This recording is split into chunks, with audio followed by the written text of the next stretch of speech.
Hey, what's up, everybody? So, I wanted to talk now about the American rationale or the American way of life, lifestyle, or American philosophy.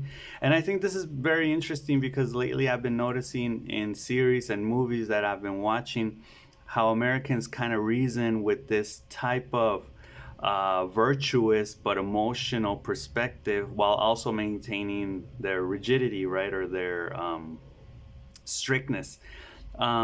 So I think the American philosophy in general or the lifestyle is basically and what they kind of talk about in movies is that you need to love your people, right? Like your family, your friends, and these people that are in your social circle, right? You need to love them, and then you need to do or you need to be able to do things in the name of them.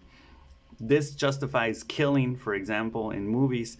So, if, for example, I was watching Dead City, right, and The Walking Dead. This trope is kind of throughout the whole Walking Dead series, in many movies and many series, American ones, where where basically you need to defend the people, and then there are outsiders or people from the outside that are going to try to attack or injure or kill your people.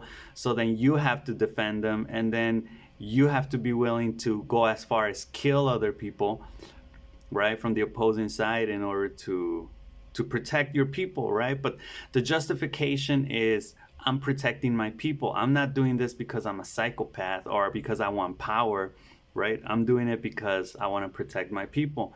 Now, other cultures, I think they don't really have this, like I'm going to protect my family and that's why I'm going to go out and kill people.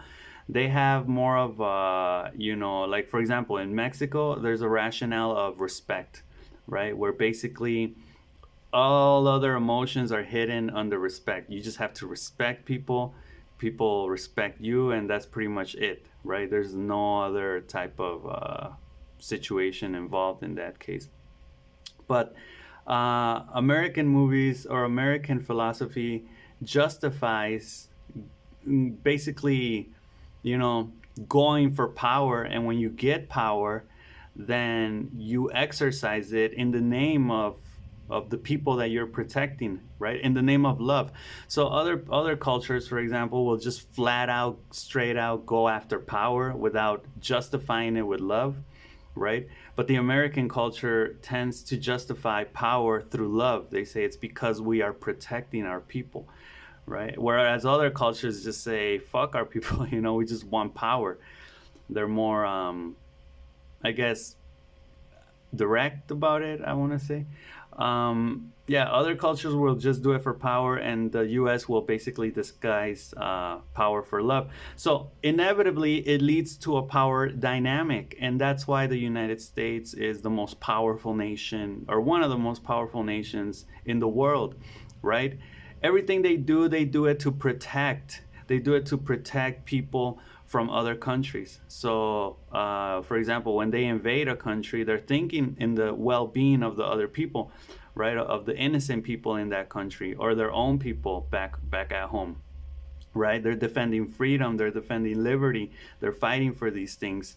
So that they can. So I guess that can justify doing bad things in the name of good, which I think is a mind blowing mentality. It's a big step from the third world country cultures, right, where they just flat out go for power and physical brute force. Where over here it's kind of like, we're gonna do this for power, or I mean, we're gonna do this for love, and then just coincidentally we get power, right? Um, so I think it's not bad, but it does hide it, and I think it's kind of like playing around with concepts and playing around with emotions, right? And I think it's probably up to date the most sophisticated type of power there is, right?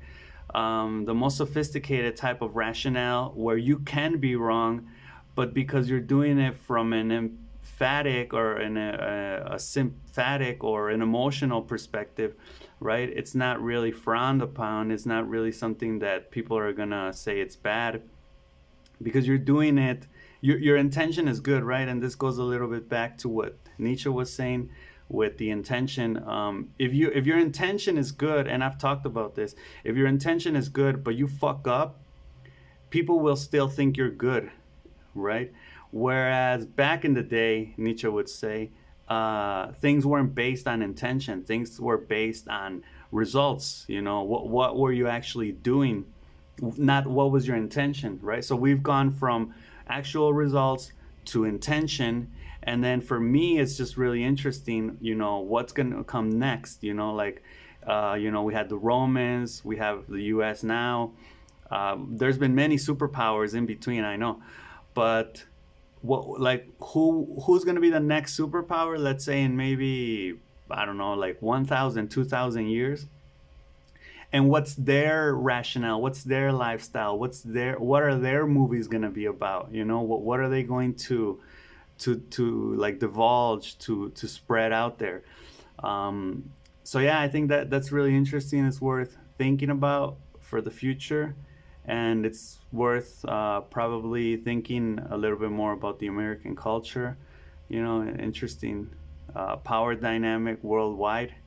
And yeah, this is basically all I gotta say for this video. So I'll see you all next time.